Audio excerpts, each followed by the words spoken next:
What is up? Welcome to Hump Day Hangouts, episode 395. We continue the march to 400 episodes of Hump Day Hangouts.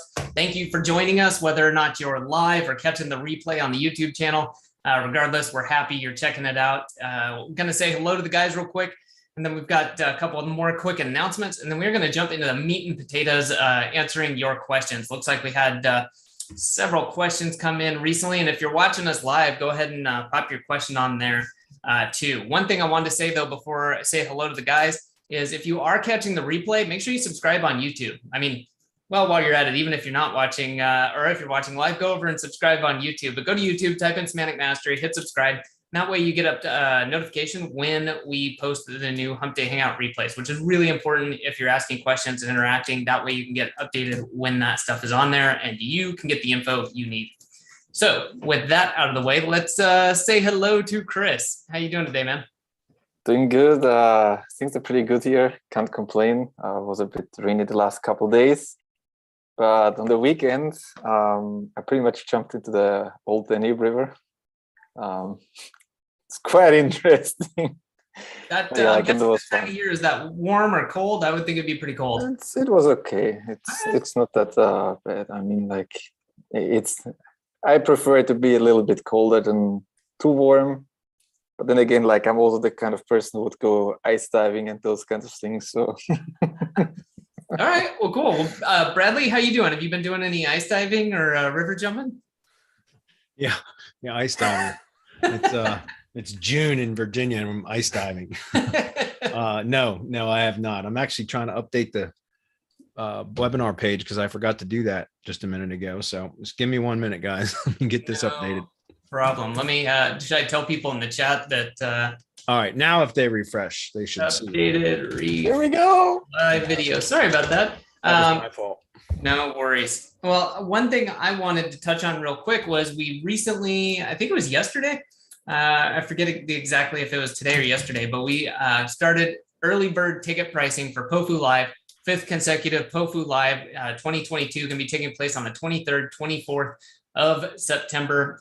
We've got several guest speakers lined up. We've got some mystery guest speakers. We'll be sending out much more information. But for those of you who are either wanting to come or who have joined before and want to get the best ticket prices possible, now's the time to do it before those go up. Ticket prices will be increasing throughout the summer as we get closer and closer to the event date. And so two things going on there. One, we appreciate it, helps us plan. And then two, we can give you some value and help you save a few bucks by getting a ticket now at the early bird pricing. And we do have the main ticket and we have the VIP ticket with a special VIP event. You can find out much more about that at the URL, which I will post on the page here at semanticmastery.com/HDHO. So if you're interested in joining us for POFU Live, highly suggest you grab your ticket in the near future, but they will be available all summer in case it takes you a little bit longer to make up your mind. You think people are gonna fight again about the VIP ticket to be on this special evening and the beer tasting and stuff? Probably. It's going to get pretty heated, but we really do recommend that you join. Grab the VIP ticket. It's a lot of fun. You get an extra kind of day or partial day, if you will, out of it. It's a lot of time to, not only to meet, Bradley, myself, Chris, but to meet the guest speakers, meet the other people coming to the conference, to the event, and gets a chance to kind of interact in a more relaxed way and get, I don't know, we just heard all sorts of good stuff about it. Did we mention it's virtual again this year so that nobody has to travel? It's virtual. Well, I was trying to think too, what did people say? Because I didn't want to make up a testimonial, but we just had really good feedback from the VIP events, when it was live and virtual as well, which kind of surprised us. We thought, well, maybe people will be like, it was neat, but it wasn't as good as, as being live. But we've actually gotten really good feedback, both, and saying, hey, this is great for virtual conference. Love it. A lot of fun. Love the VIP stuff. So yeah. And then when we did the last year for the virtual beer tasting that we did, well, it's real beer tasting, but it's hosted virtually. Yeah. So anyways, we did that on Friday for the VIP event again, Friday evening last year. And it was like, God, I think we stayed for 4 hours, and just chatted. Finally, it was like, I was half lit from drinking 3 IPAs or whatever it was. So it was Bradley spilling the fun beans again. Yeah, it was fun. So Yeah, it's a good way to get the speakers to loosen their lips and spill the beans too. Have a Yeah. couple beers with them. So Well, we do that anyway, but yeah, sometimes it gets a little rowdy on Friday night. oh man. Well, I just put it up. I can't believe I was like, oh yeah, I wonder if the URL changes. Hopefullylive.com. Go there, grab your ticket. If you got any questions, of course, shoot us an email to support@semanticmastery.com. So that was my big announcement for today. I guess, Bradley, Chris, did we have anything else we need to go into? I know there's some stuff we've been up to in the mastermind, but I didn't want to, not sure what I'm supposed to say. Well, two things. One is I started releasing the SOPs for the directory site build. We're going to talk. I'm going to take the screen here in a minute and jump into just a brief presentation that I'm going to do bits and like a little bit of a presentation today before we get into questions. And then next week, the same thing. I'm going to build upon that. I'm still developing SOPs. It's a sequence or series of SOPs for the whole directory authority positioning model or method that I developed for about 1.5 years now. And so I've got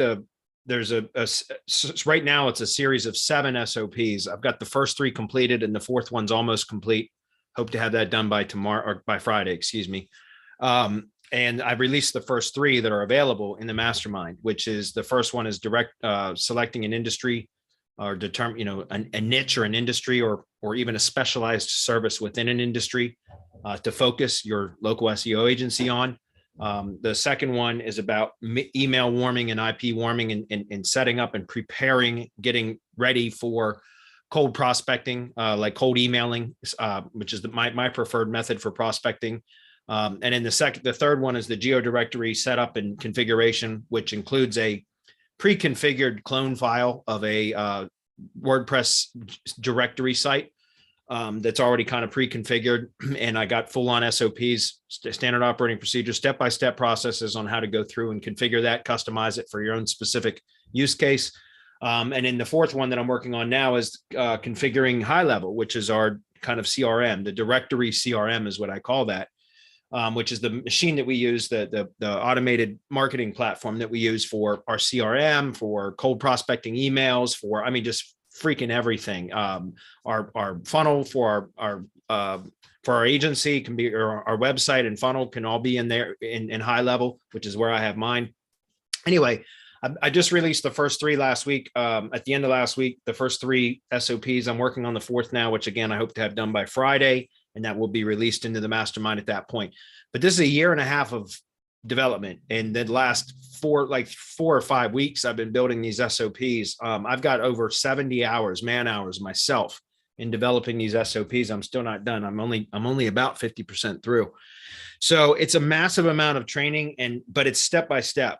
We just had several new mastermind members join in the last couple of weeks. And we've had some really good feedback on some of the other SOPs that are in there in the mastermind, such as the Google Business Profile or Process, for optimizing Google Business assets and all of that. So it's a good time to come join the mastermind is what I'm trying to say.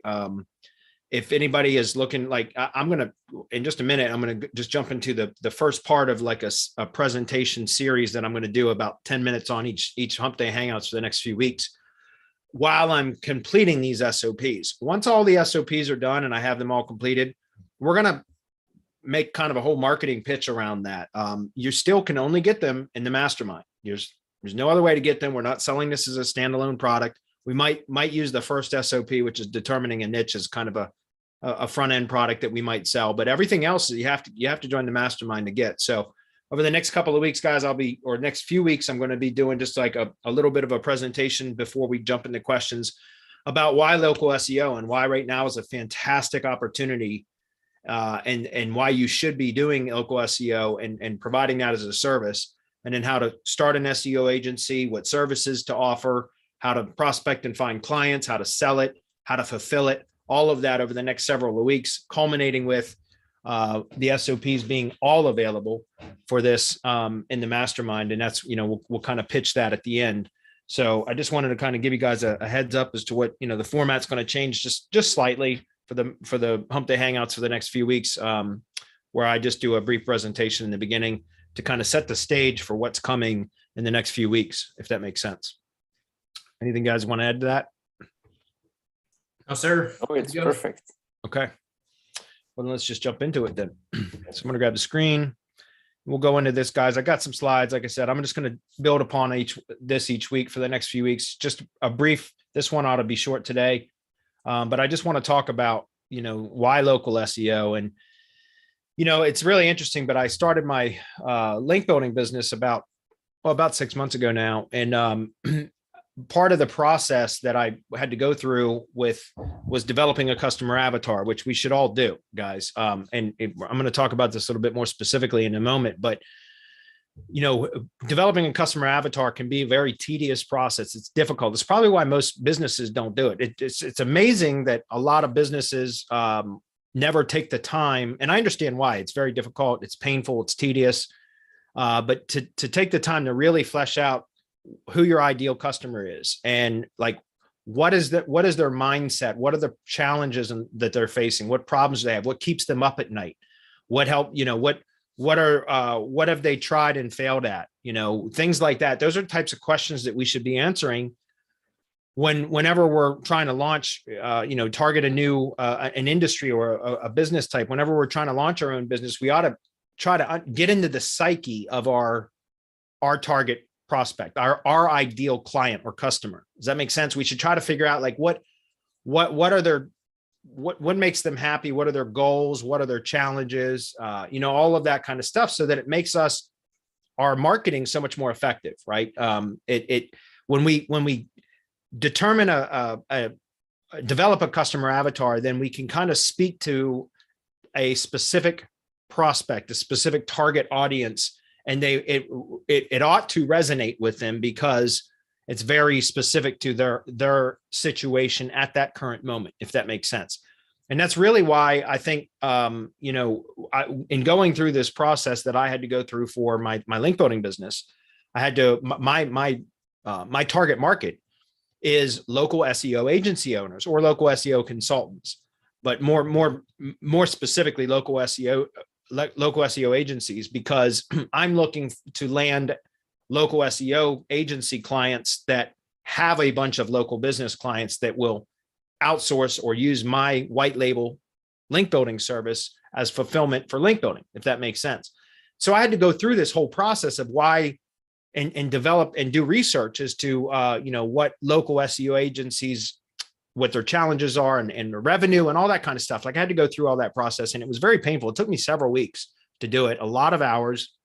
And but during that process, I did an enormous amount of research on this, and that's what really opened up my eyes to why this is such a great industry to be in, especially now. And that's what I'm showing here. This is just a screenshot. I've got this also pulled open in my in the browser in Google Trends, but this is Google Trends, and this is a screenshot of showing of the last 5 years in the United States that at these three search terms, so SEO company, SEO agency, and local SEO, look at that. There's a increasing demand over the last 5 years. And you can see there's a huge spike right here. And this is actually, this screenshot's about 2 weeks old. I'll show you here, or at least a week old. I'll show you the live example here in just a moment in Google Trends. But what's really interesting is like why this is such a great industry is because whatever industry you decide to be in, and I'm going to talk about specializing in a particular industry if you're going to get into local SEO. But any industry that you are considering getting into or providing local SEO services to, you should go to Google Trends and use Trends to determine. And I've got a full SOP, a full standard operating procedure on how to go through this process, okay? And select or determine a niche or an industry, or perhaps even a specialized service within an industry to be your target for your SEO services. But regardless, the important thing here is that you should select an industry that either has steady demand over the last 5 years, which means the demand has remained stable, or increasing demand. The last kind of an industry that you want to get in one is an industry with declining demand. Does that make sense? Because that means a year from now, you're going to have a smaller pool of potential clients, a smaller pool of candidates for your local SEO services than you do today. So you either want it to be steady or stable, or increasing in demand over time. Does that make sense? And that's, again, it's critically important that you select an industry. Well, look at the SEO industry. That is clearly an increase in demand over time. And this is not going to get it's not going to stop, right? It's just going to continue to grow in demand or increase in demand, if that makes sense. And that's because, more and more businesses our local businesses are recognizing the importance of being online. We're all in the industry. So to us, it's just second nature. Like it's a given. It's assumed on our part. But there's still so many local businesses out there that are just now coming to the realization or have yet to come to the realization that local SEO is incredibly important for their ability to have a business, right? For the longevity of their business. So again, I'm just going to bring this up real quick, guys, so that I can show you. And it's interesting. There was even a bigger spike just recently again, and I'm assuming it has to do with some, again, there's another big algorithm update in the last couple of weeks. And so you can see every time there's an algorithm update, especially a big one, you see a spike in demand for these search terms. And it's probably, and my assumption here is that, there's a lot of businesses that get hit throughout their websites get hit when an algorithm update is rolled out by Google, and their traffic drops, right? And so their leads drop, and all of a sudden they start searching for SEO companies, SEO agencies, local SEO, things like that to try to find professionals, experts that can help them recover their traffic losses, right? And that's typically where I see a big spike in demand for this kind of stuff. So I just wanted to point out, this is showing that this is a really good industry to be in, guys, because there is increasing demand. All right. So very quickly, let me just jump back over to the presentation. Just got a couple more slides I want to go through today, and then we'll wrap this up and get into questions.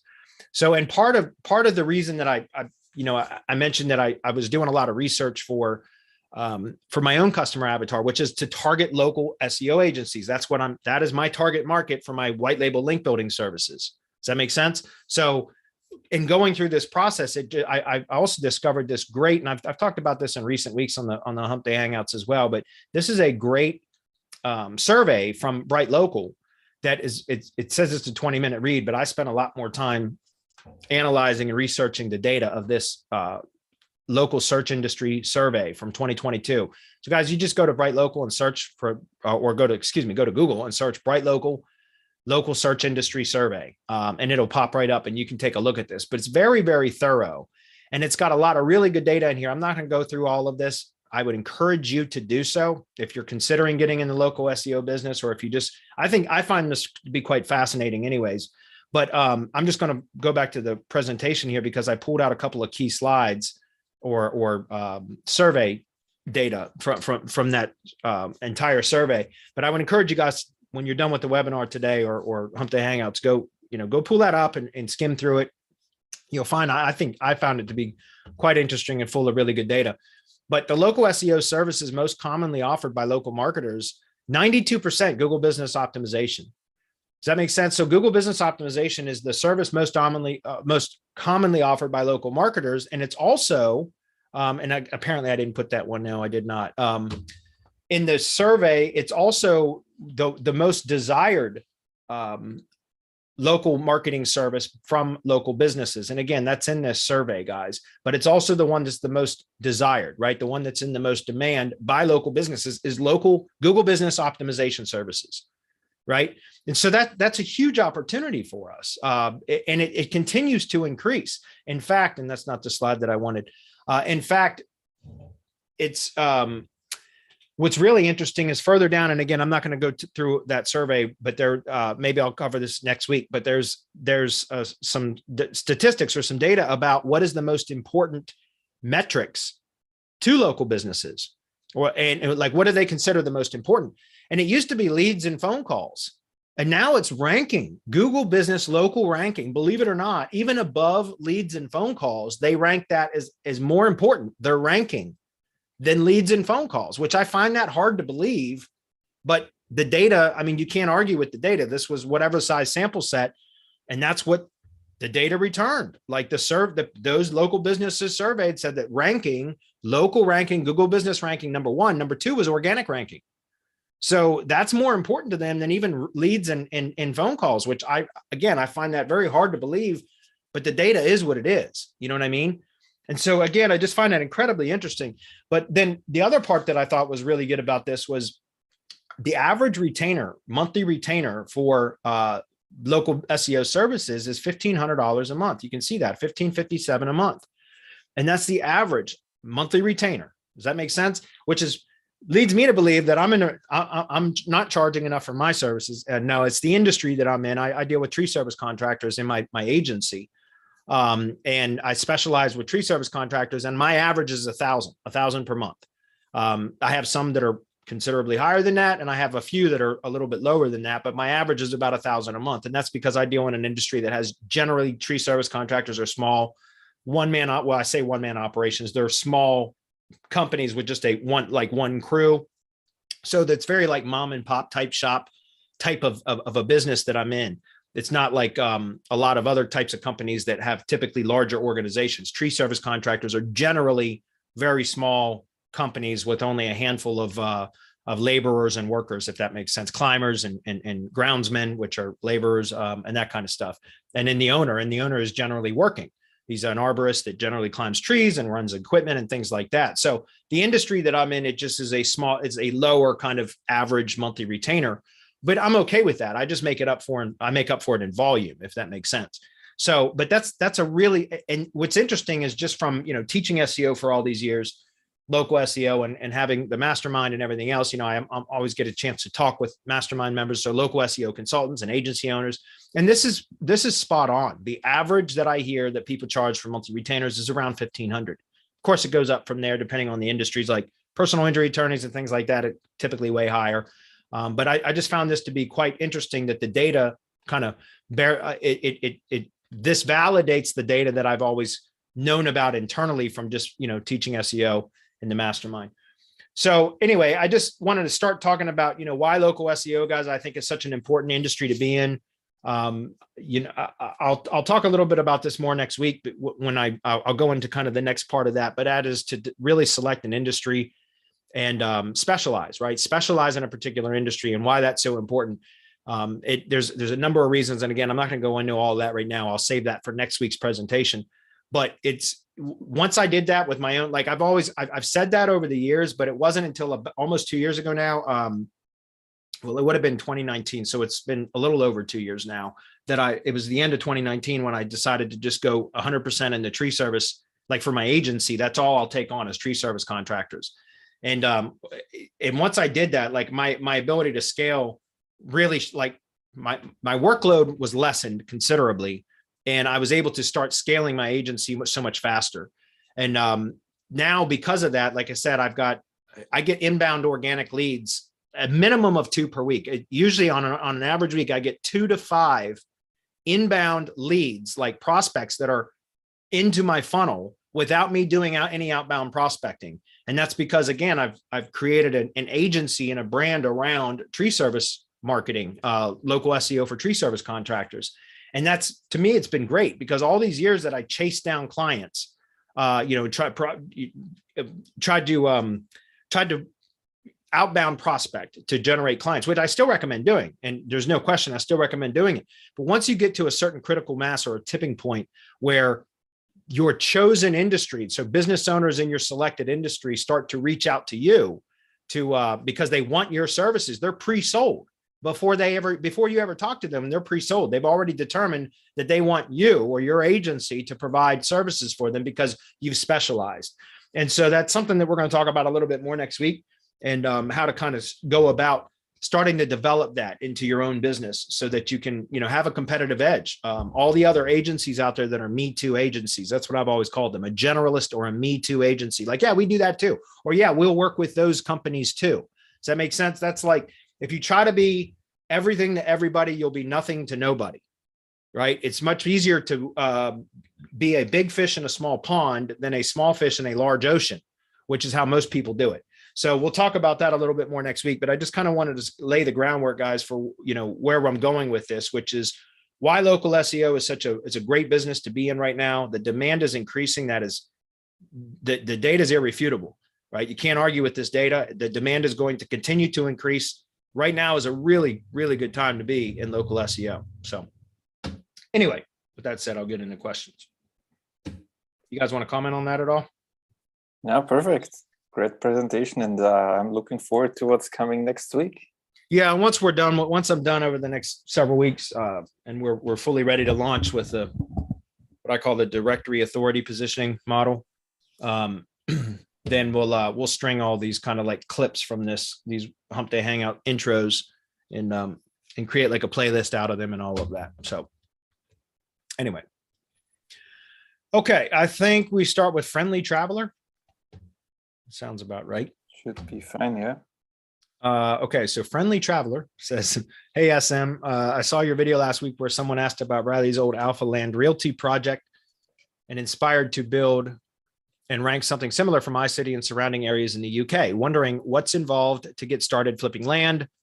I don't have any real estate experience and not sure about licensing, initial investments, and if I should work with a real estate company.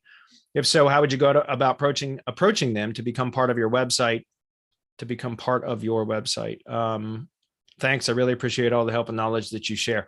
Okay. Well, I stopped flipping land almost about 2 years ago. Again, when I made the decision, it's funny that's a question actually kind of dovetails right off of what I was just saying. About 2 years ago, a little over 2 years ago, I decided to go fully back into SEO because I had to split my time up between, and there was about a year and a half period when I was flipping land as a side business, and I was very lucrative. I was doing really, really well with it. And I contemplated for about a year and a half quitting the SEO business and just applying my digital marketing and SEO knowledge to my own real estate business.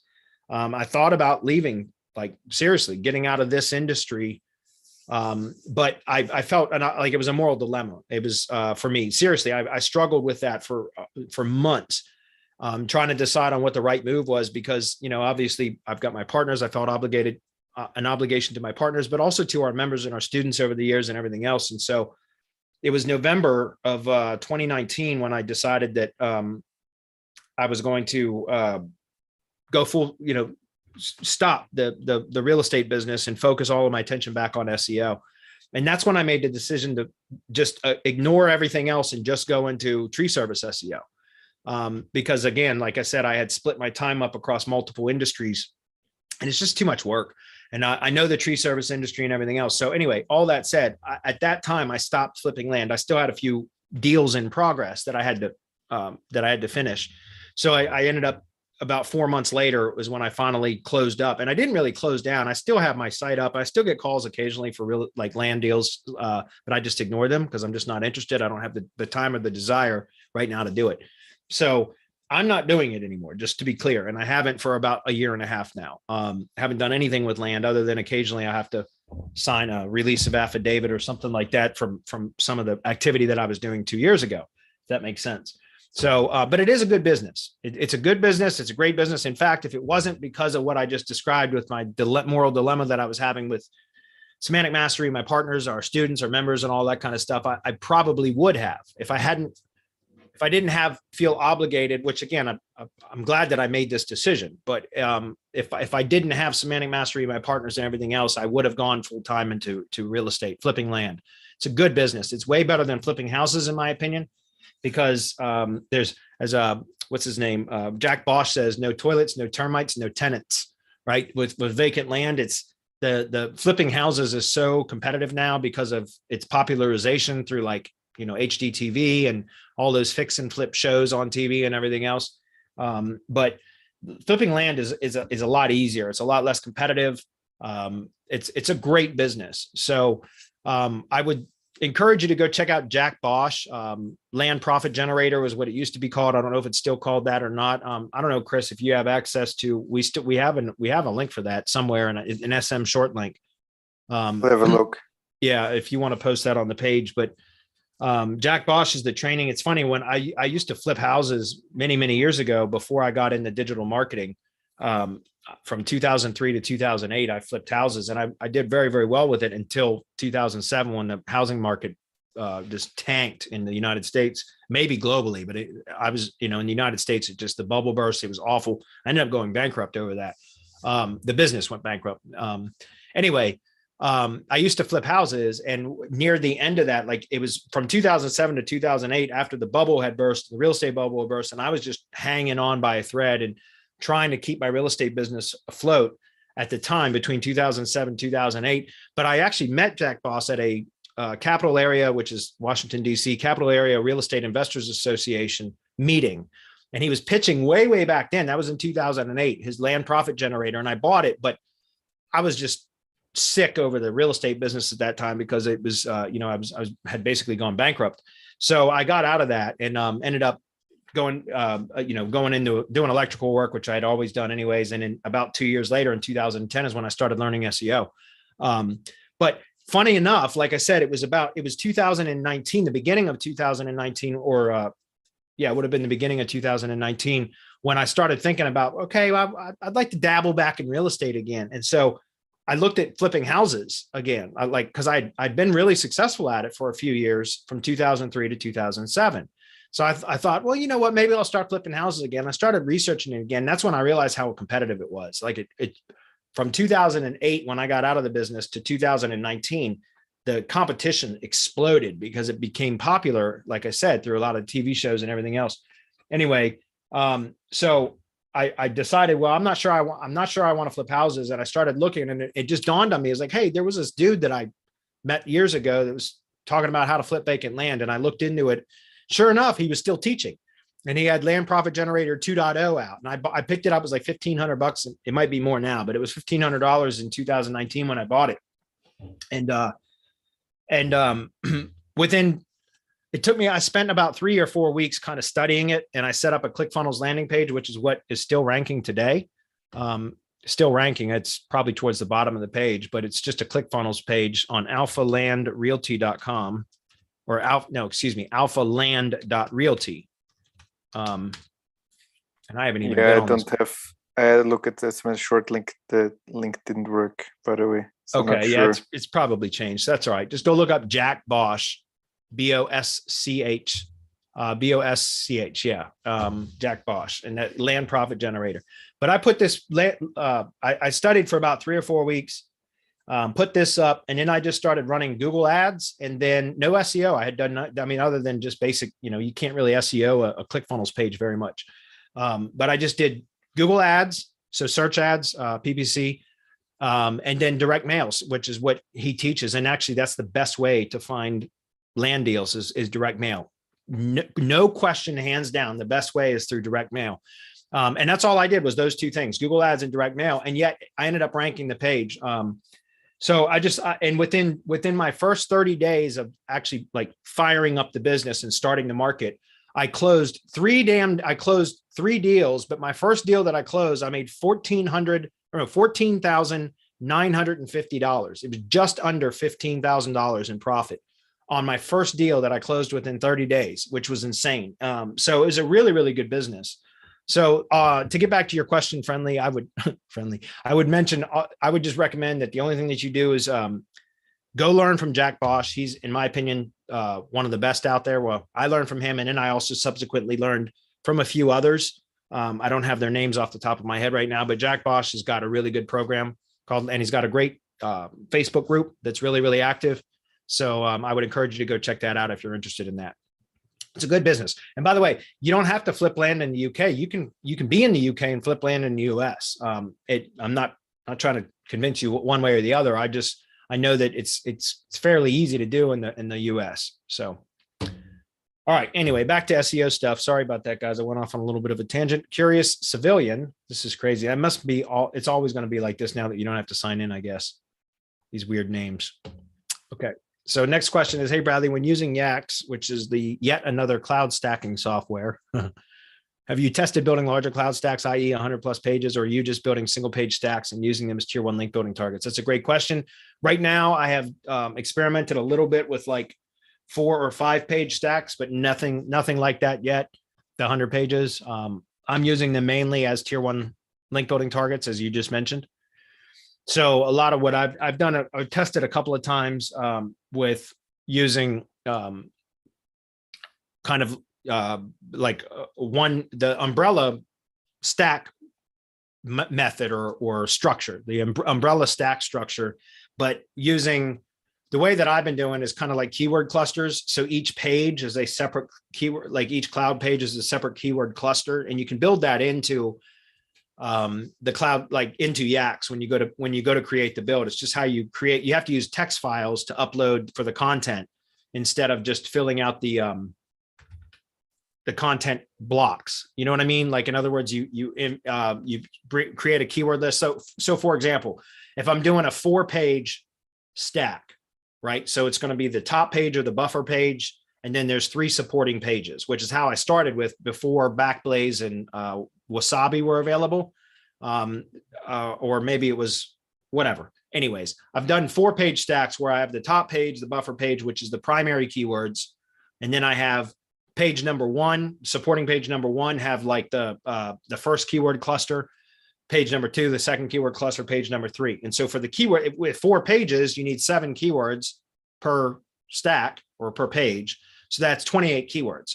So I just create a text file with 28 keywords, my first 7 at the top, and then just have it pull the keywords in, build the content out that way, if that makes sense. And I've experimented with that a little bit, but I've not done any of the 100-page stuff. That's not really my style. It's worth testing. I just haven't had the time to test it. So I've done a couple of the kind of like smaller stacks with very unique pages, which is the way that I prefer to do that kind of stuff anyway. But for the most part for clients, because I still haven't created an SOP to teach I've got a VA now that does the cloud page builds, runs YACSS for me for my client stuff, for my link building clients. But we're just doing like single pages currently right now for that, to become like tier 1 link building targets. Because again, guys, when you publish a page on one of these cloud hosted domains, the cloud storage domains, you get instant URDR and DAPA, right? PADA, whatever.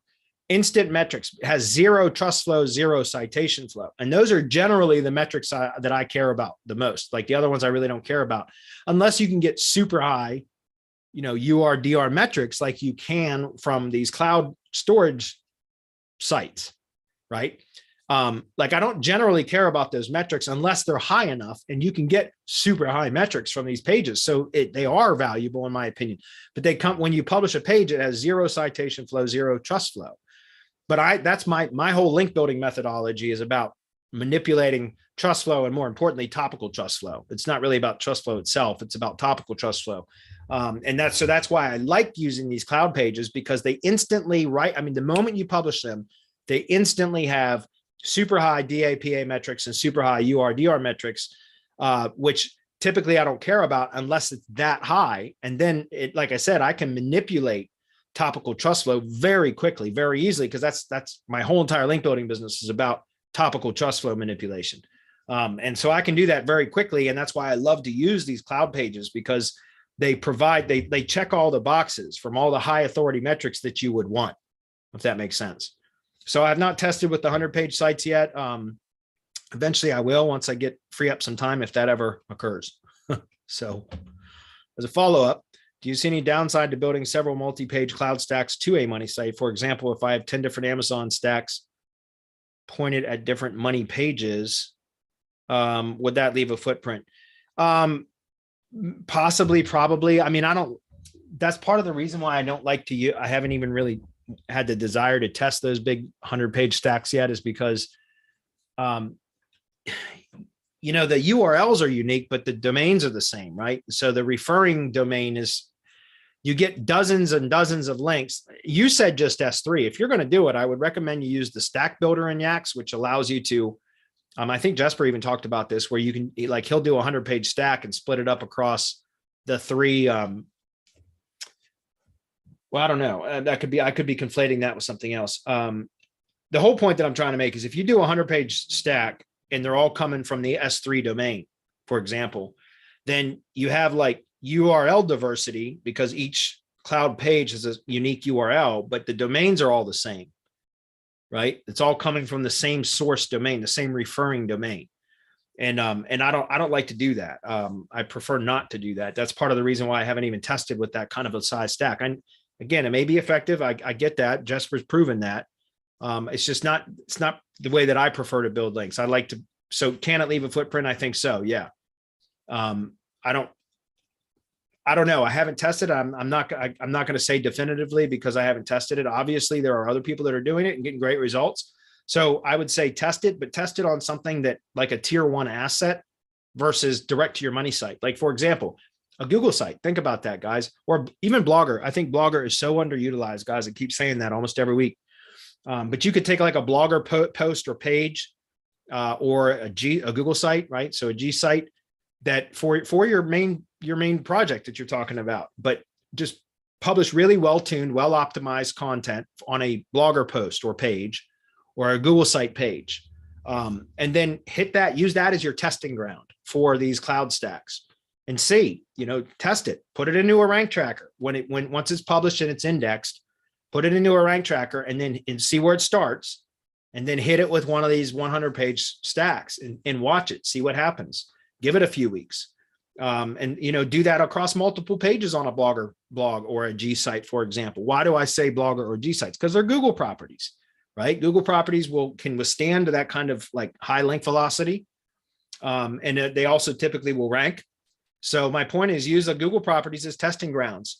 Play around with different configurations, different setups, different content types, different stack structures, different numbers of pages, different hosting providers. So, split it up across S3 and Google Cloud and Azure and Wasabi and all of the other ones and test and see, determine which ones produce the best effect.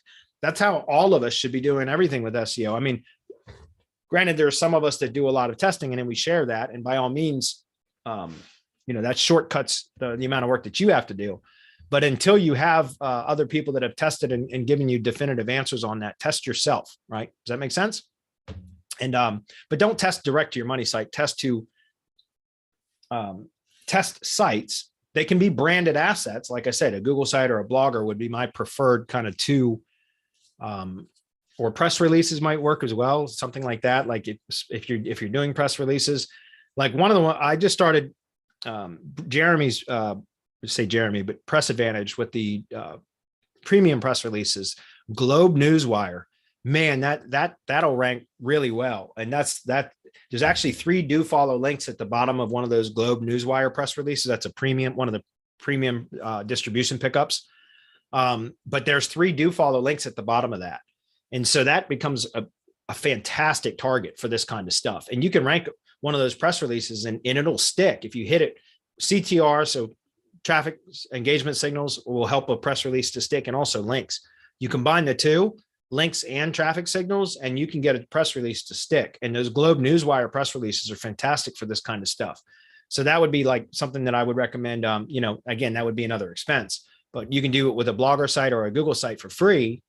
Or if you are already using press releases in your business, publish a premium press release, grab the Globe Newswire release URL and build a stack to that, a cloud stack to that, and track that. That'll rank for sure, especially if you've hit it, with a good stack, an effective stack. It should rank and it should stick too. So just test, man. That's my best suggestion. You guys just test it and follow along with other people are testing. I know Jesper's doing a ton of testing and sharing his results in his group and in his training and stuff like that. And he's a good dude. So definitely check out what he's got. Okay. Next one says, hey again, guys, I recently had a few WordPress sites using MPP get slapped by the recent Google Algo update. Yeah, I can imagine. These are sites with GStacks, and IFTTT networks set up, but no GMB. One site in particular was ranking #1 for a number of keywords. In this type of event, what initial actions would you suggest in order to get the sites back to their former glory? Cheers. I don't know, because I don't do any of that mass page stuff. I did have full intentions on doing that a while back, but never got around to it just because other stuff occurred in my business that took my attention away from it.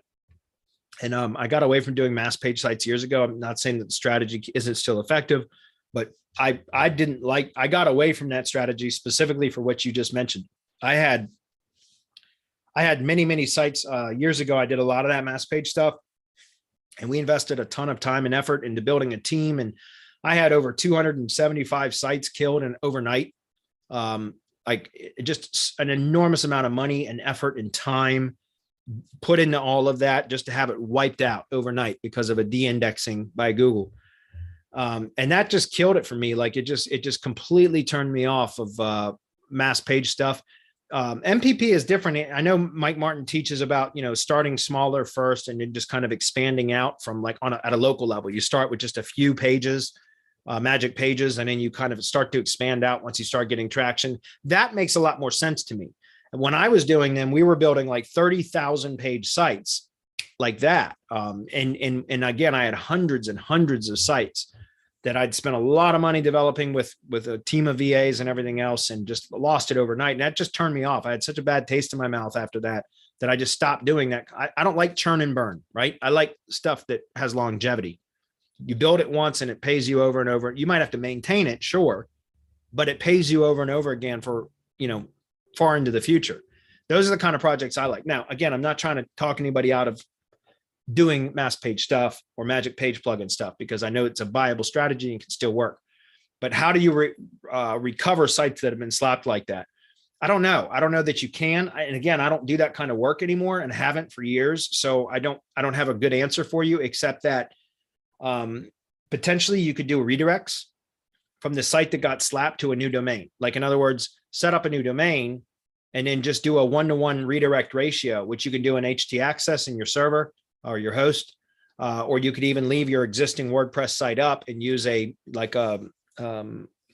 simple 301 redirects. I don't know that that's a good one anymore. I don't know that one works as good as it used to, but simple 301 redirects is a WordPress plugin, and they have an add-on plugin that's for bulk redirects. And it allows you to upload a CSV sheet with the source URL. So the original URL in column 1 or column A, and then in column B, you have the redirect URL. So you can do a 1-to-1 page ratio. In other words, you can clone your existing site, the one that got slapped. Then you can install that clone on a new domain. And then you set up a 1-to-1 redirect for every page on the site that got slapped that redirects to its new corresponding page on the new domain. Does that make sense? And you could probably even do that in Cloudflare with just a wildcard redirect directive under page rules. You could probably do that as well. And also Cloudflare has a bulk redirects option now too. So you could probably do it in Cloudflare without having to worry about using a plugin that may be deprecated, like simple 301 redirects. I don't know if it is or not. I just know that it's not. It stopped working for me a while back, and I haven't checked on it in a while. But the whole point is to do like a redirect, and sometimes you can actually recover it that way. Well, won't it just pass the penalty? Not always. Years ago, when Penguin wreaked havoc, and I mean, this was many years ago, like 2012, 2013, but that was a lot of the times how we would recover sites that got slapped, was just doing a redirect to a new domain. Sometimes you do a double redirect. So you do a redirect from the existing site that got slapped through a domain that's just a redirect domain to a final destination. So it was like a double redirect. Does that make sense? And we were able to recover sites. Again, I haven't tested any of that kind of stuff in years, but we were able to recover sites that way back then. A double redirect would definitely work years ago. I don't know that it still does now, but sometimes it's just the domain itself is burned and you can redirect the old to the new. And why do I say redirect instead of just replacing the site? Well, because as you mentioned, you have GStacks and IFTTT networks, right? Syndication networks. So if you've got GStacks and all of that, you've already got like this infrastructure built out with links that are already pointing back to your site that got slapped. So how do you pass that link equity and not lose all that work and have to go in and manually edit all of the GStacks and the IFTTT posts and all of that stuff? That's how you do it, is just set up redirects. I don't know that will still work, because again, it's been years since I've tested anything like that, but years ago, that's how we would do it. It was just a matter of, sometimes you could recover it from just a redirect from the old to the new, but sometimes it would, and sometimes you recover that, and then a few weeks later or a few months later, a couple of months later, it would end up, contracting the penalty that the original had. So that's why we started experimenting with double redirects, where we would just use an in-between. So we would have the original, then an in-between domain that was nothing other than another set of redirects that would then redirect to the final, the new site. And we were able to recover that way, and that would stick. Like, we wouldn't end up getting slapped. And again, sometimes just one redirect would be sufficient. It would work. So you just have to play around with that too. Or a better, probably a much quicker answer would have been go ask in the Magic Page plugin group because I'm sure there's some people over there that have experienced that same sort of thing. And what do they do to recover their sites? You know what I mean?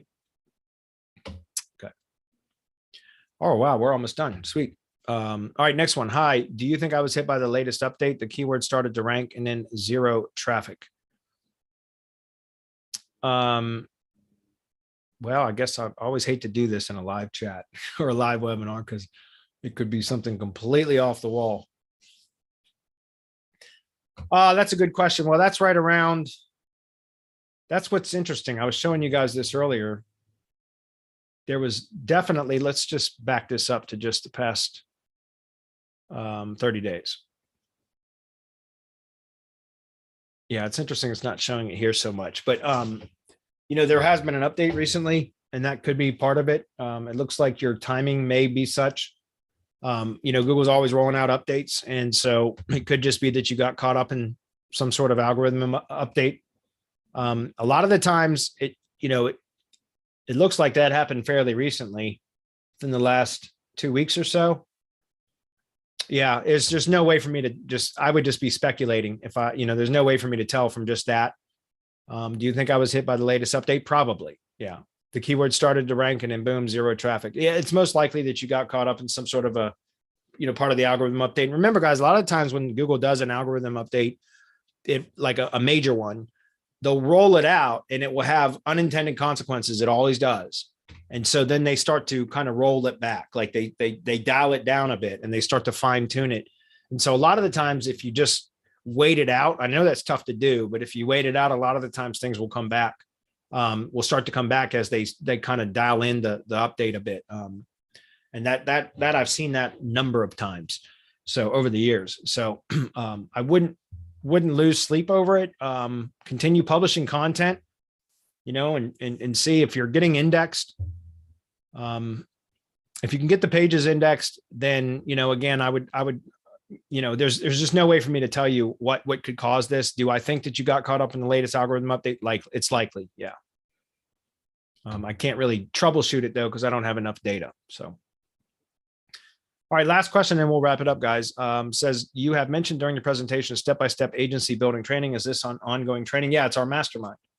Or is there a date that the course starts? No, it's in our Semantic Mastery Mastermind. That's what I'm talking about with the step-by-step training is the directory authority positioning method, which is what I developed for my own agency over the last year and a half. And it's been the most successful prospecting and sales method. And I talked about that at the beginning of today's Hump Day Hangout. Now I have tree contractors who seek me out instead of the other way around, where I'm always, outbound prospecting is I still recommend doing that, especially when you start, because that's how you get leads into your business. And I do teach that. I teach how to build a whole automated prospecting machine in using a directory site and high level. I teach all of that in the mastermind, but the SOPs that I've been developing from this model that I've developed over the last year and a half, almost 2 years now, that is being turned into full step-by-step procedures. And that's available in the mastermind. It's the only place you'll get it. You won't get it anywhere else. We're not going to sell that as a standalone product. It's not a separate course. You have to be in a mastermind to get it. We may take the first SOP out of a series of 7 right now, a series of 7 SOPs to build all of this and how to operate it, which includes prospecting and sales, fulfillment, all of that. But the first module was about selecting an industry, determining a niche or selecting an industry. And that may be a standalone product. Because I think that's really important. And too many people that want to get into local SEO overlook that. They just think, well, I'm just going to learn local SEO and I'll take on any business. That's fine if you want to, do a lot more work than you have to, and also have a lot harder of a time making a name for yourself. If you select an industry, and particularly a specialization within an industry, you can become like the authority for SEO services in that industry, if that makes sense. And that makes it so much easier to land clients. You can fetch charge higher prices. It's just so much easier. So yeah, do we teach that? Of course we do. In the mastermind, we've always taught that in the mastermind, but now it's a lot more structured because of the SOPs. And you have to join the mastermind for that, as I said. So now would be a good time. Anyway, thanks everybody for being here. I don't see any other questions, so we're going to wrap it up. We will see you guys next week.